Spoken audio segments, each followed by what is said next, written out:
Good afternoon, everyone. Huwag kang iiyak. Walang iyakan.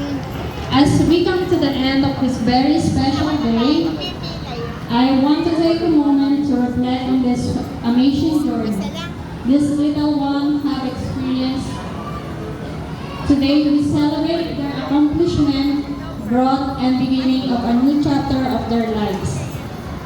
To the parents, thank you for unwavering support and trust in us as we help guide your children through this year. Your dedication and love have played a huge part in shaping these brighter minds.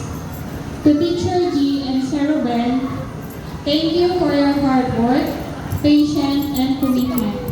You've given us the foundation they need to continue growing, learning, and exploring the world around them.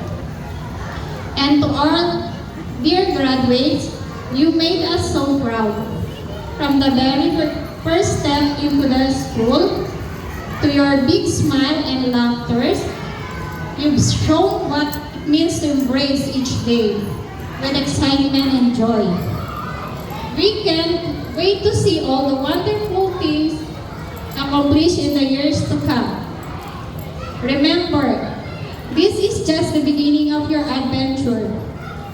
Keep being inquisitive, keep being kind, and always believe in yourself. Remember, you are at their vision. The world is waiting for you to shine. Congratulations, little graduate. We wish you all the best as you continue your journey in learning and growing. Thank you, everyone, and let's celebrate this wonderful milestone together. Yay!